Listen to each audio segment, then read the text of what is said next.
দেখুন আমি মসজিদ থেকে নামাজ পড়েছেই বলছি, এটা আমার কর্তব্য, কারণ আমার কোরআন শরীফ শিখিয়েছে লাকুন দিনকুম ওয়ালিয়া দিন। নিজের ধর্ম পালনের সঙ্গে সঙ্গে অন্য ধর্মের প্রতি শ্রদ্ধা রাখতে হবে, আর সুবিচার করতে হবে সবার। আমার পয়গম্বর হযরত মুহাম্মদ সাল্লাল্লাহু আলাইহি সাল্লাম তিনি ইহুদিদেরও ভালোবাসতেন, ঠিক আছে? তিনি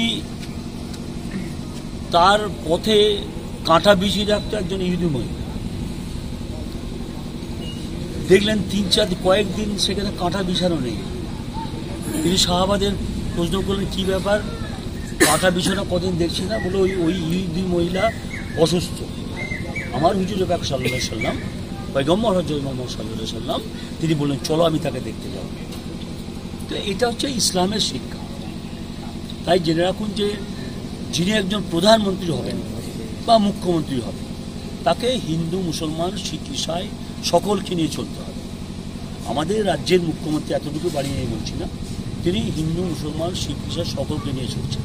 কিন্তু নরেন্দ্র মোদীজি আজকে আল্লাহর রহমতে হিন্দু মুসলমান সকলের এতে আমাকে আজকে দিল্লিতে পাঠানো হচ্ছে।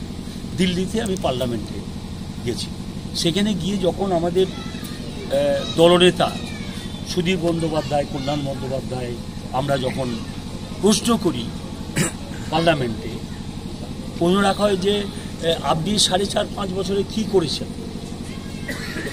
কত টাকা বিদেশে ভ্রমণের টাকাটা সাধারণ মানুষের টাকা, তিনি কত টাকা দিয়েছেন, তার কিন্তু সঠিক উত্তর দিতে পারেননি। তাদের কথা কি বিজেপি, RSS, বজরং দল মুসলমান শূন্য করে দেবো। এটা কি, এটা কোন জায়গায় আমরা বাস করছি? মুসলমান শূন্য করে দেবে, এটা কি সম্ভব? এর প্রতিবাদ কিন্তু মমতা ব্যানার্জি সহ সেকুলার মানুষরা প্রতিবাদ করছেন আজকে। তাই যেভাবে দেশ চলছে, উনি তো দেশ চালাতে ব্যর্থ বিজেপি সরকার। আজকে তারা বলেছিলেন কি যে আমরা শাসনে এলে প্রত্যেকটা মানুষের ব্যাংক অ্যাকাউন্টে 15 লক্ষ করে টাকা দিয়ে দেবো।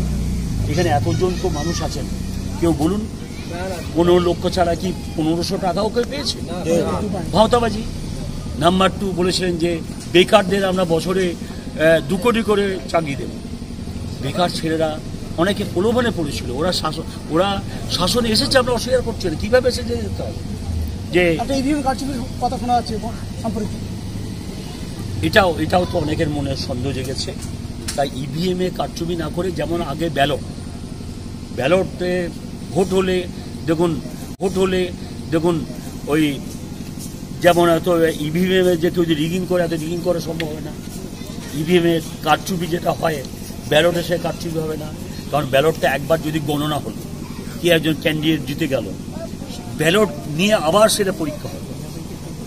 আর ইভিএমের জন্য কারচুপি হলে যদি এটা দ্বিতীয়বার সেটা গণনা হয়, তাহলে তো সেইটা একই বাটনটা টিপে হবে। অতএব এটা আমরা চাই, সাধারণ মানুষ চান, গণতন্ত্র প্রিয় মানুষ চান, সেকুলার ধর্মনিরপেক্ষ মানুষ চান যে বিজেপি নানা কায়দায় আজকে এতে পাওয়ারে এসেছে এবং এখন পুরোপুরি তারা ব্যর্থ হয়ে গেছে। তো এই সরকার চলে যাক, সাম্প্রদায়িক বিজেপির সরকার চলে যাক, এটা তাই আজকে সবাই ঐক্যবদ্ধ হয়েছে। আজকে আমিও চাই, এবং আমাদের রাজ্যের মুখ্যমন্ত্রী মমতা বন্দ্যোপাধ্যায় জানেন, আপনার ব্রিগেডে বিশাল সমাবেশ করেছেন সমস্ত বিরোধী দলের পাশে। সেখানে কংগ্রেসের যেমন মল্লিকার্জুন আর্য, যিনি অপোজিশন লিডার, তিনি এসছেন, তেমনি অন্যান্য বদরুদ্দিন আজমল সহ সকলেই এসছেন। তাই আমরা চাই যে সকল বিরোধী শক্তি এই সাম্প্রদায়িক শক্তির বিরুদ্ধে ঐক্যবদ্ধ হোক, এবং ঐক্যবদ্ধ হয়েছে। ঐক্যবদ্ধ হলে বিজেপি আর পাওয়ারে আসবে না কোনোভাবেই।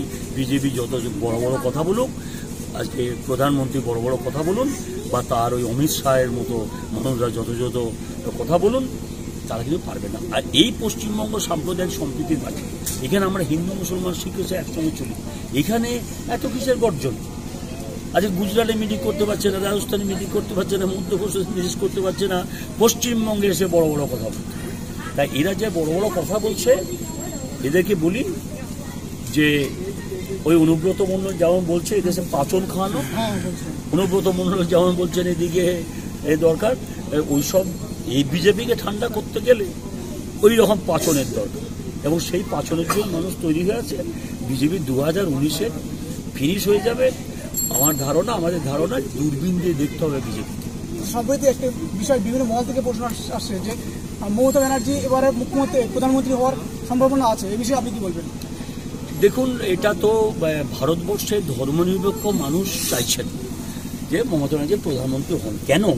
তিনি যেভাবে পশ্চিমবঙ্গকে চালাচ্ছেন, হিন্দু মুসলমান শিখ খ্রিস্টান সকলকে নিয়ে, তিনি যেমন ইমাম মুয়াজ্জিনদেরও সম্মান দিচ্ছেন, তেমনি গঙ্গাসাগরে পূজারীদের তিনি সম্মান দিচ্ছেন। এই ধরনের একজন যিনি গুড অ্যাডমিনিস্ট্রেটর, সততার প্রতীক যিনি আছে, চিন্তা করতে পারেন যে দলেও যদি কেউ অন্যায় করে, একজন শম্ভু কাউ তৃণমূলের নেতা খুনে জড়িয়ে পড়েছে, তোলাবাড়িতে জড়িয়ে পড়েছে, মমতা যে বললেন আমি 8 ঘন্টা পুলিশকে সময় দিচ্ছি, ওকে অ্যারেস্ট করুন, আজও তিনি জেলে। এটা কোনো দলে পাবেন, কোনো মুখ্যমন্ত্রী এটা করেছেন দেখাতে পারবেন ভারতবর্ষে? তিনি করেছেন। এই জিনিসটা ভারতবর্ষের ধর্মনিরপেক্ষ মানুষ যারা, তারা চান, তারা জানেন, সেই জন্যই তারা চান মমতা ব্যানার্জি মুখ্যমন্ত্রী হন। কিন্তু মুখ্যমন্ত্রী মমতা ব্যানার্জি আমাদের, তিনি কিন্তু প্রধানমন্ত্রী হওয়ার জন্য লালায়িত নন।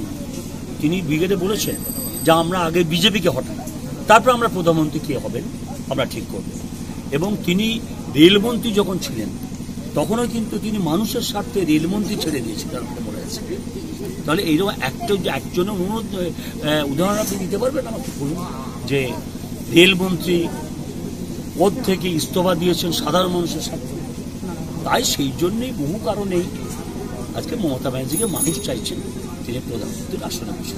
সর্বশেষ প্রশ্ন, এবারে লোকসভা 2019 লোকসভা বসিরহাট পদপ্রার্থী কে হতে পারেন বলে আপনার মনে হয়? দেখুন, এটা আমি কোনো রিমার্ক করবো না, কারণ আমাদের নেত্রী, রাজ্যের মুখ্যমন্ত্রী মমতা বন্দ্যোপাধ্যায়, তিনি ঠিক করবেন। যে যতই কেউ বাজে কথা বলুক, শেষ মুহূর্তে অনেক উল্টোপাল্টা হয়ে যায়, উলটপাল্ট হয়ে যায়, তিনি যদি মনে করেন।